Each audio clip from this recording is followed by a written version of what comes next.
that the Holy Prophet Muhammad sallallahu alaihi wasallam was mentioned by name in the Bible. I have read the Bible through many times. And others such as I have read it many more times. What has happened is this.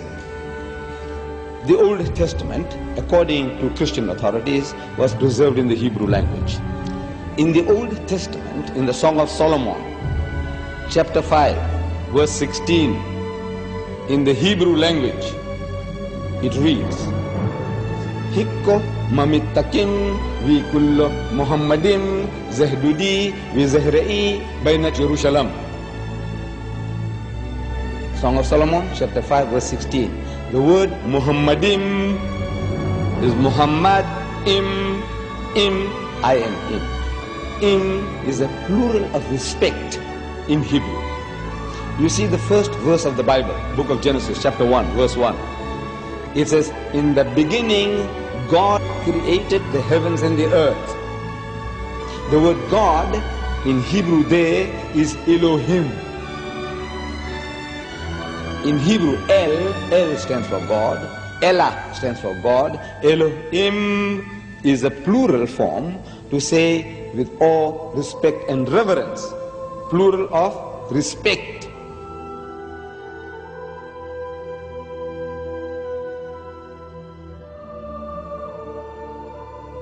The word is there in the Hebrew language. In the original, what they call original, it's there. But they have translated that in English as altogether lovely. So this beloved of mine is altogether lovely, says Solomon. You can't associate with the word Muhammad.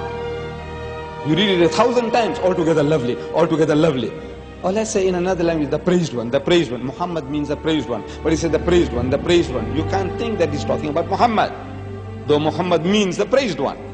You have no right to translate names of people.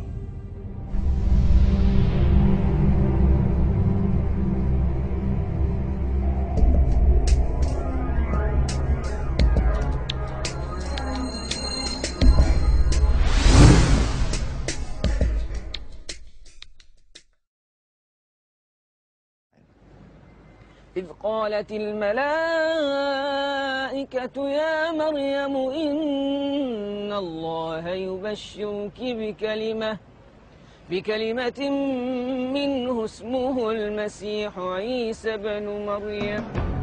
The story of Jesus' birth is narrated in vivid detail in the Quran. As in the Bible, an angel tells Mary she is pregnant despite being a virgin. But the story of what follows then changes completely. In the Bible, Mary's role is limited to the passive mother of Christ. The Quran gives accounts of her ancestry, her birth, her childhood in the Temple of Solomon, and as mother of Jesus. She's the only woman mentioned by name in the Quran.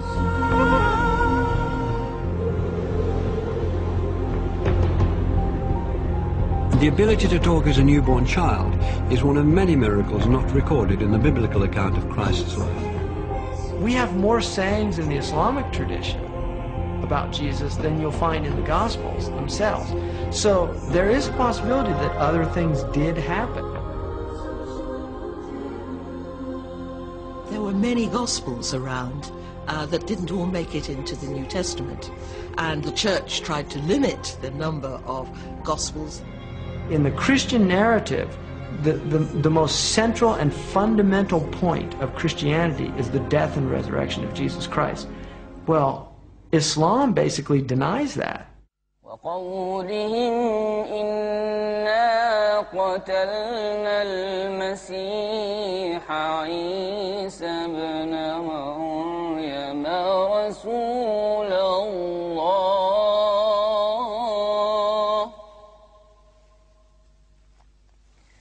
وما قتلوه وما صلبوه ولكن شبه لهم.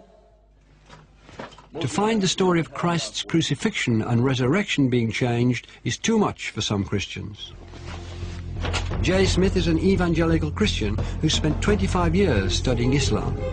is dedicated to disproving the Quran's version of Jesus' last day on earth. If Jesus were to come down to Speaker's Corner, I would imagine he'd get up on the ladder like I'm going to get up on the ladder. And what he would say to Muslims specifically is, he would probably confront them with what they've done to him, what their scriptures have done to him, not them personally, what their scriptures have done to him by taking away his divinity, by also suggesting that the greatest act of history, the most sacrificial act that anybody has done, to die for mankind, God himself to die for that which he has created, has completely been eradicated, has completely been thrown out of their scriptures. The essence of Islam is submission to the absolute, to the divine. And that's where salvation lies, in submission to the divine, or at least a recognition of the divine. In Christianity, salvation lies through the acceptance of the blood of the Lamb. That is a completely different narrative than the Quran is giving. Who's right? Well, the Quran says, you make your choice here, and I'm going to let you know in the next world. In the Quran it says that on the Day of Judgment, God will actually ask Jesus Christ, did you tell the people that you were God? And Jesus says, you know what I said, you see everything I say and do. I would never say that. Glory to you, transcendent are you. I would never say that. I have no right to say that. Why aren't you Muslim? Why aren't I? I'm a Jew. You're a Jew? Oh, I was previously Christian. For Christians to believe that Jesus was God in human form is absolutely fundamental, because it means that God understands us. God isn't some distant deity living in the glory of heaven. He can understand what it's like to be in pain, to be betrayed, to be hurt, to be bruised, to be bullied. God understands our situation. If Jesus was God, then who was supporting the world while he was supposed to be dead? Or if he was God, then who was he praying to? 3 books! What doesn't work is that God has family. I can't believe that Mary can give birth to God. For God to be God, he has to be the creator and not become part of creation.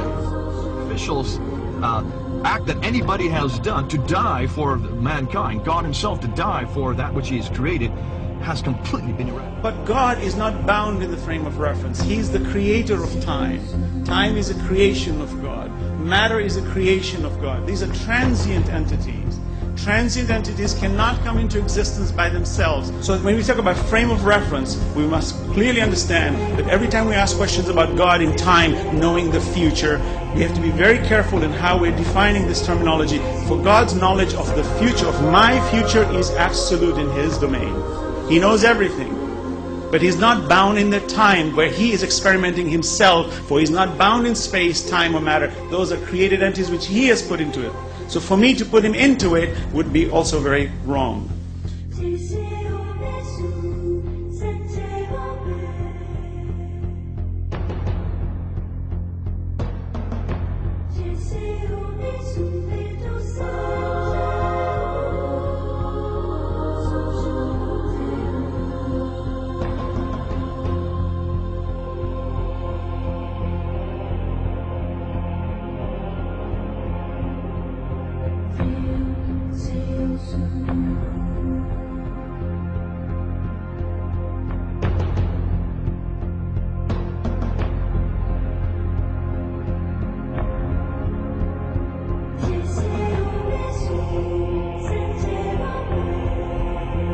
Prophet Adam was created from no female and no male. Eve was created from one male and no female. Jesus was created from one female and no male.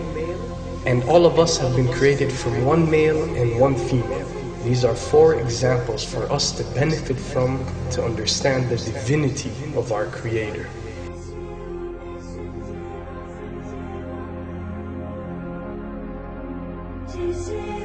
Then there is no difference that cannot be overcome between Christianity and Islam.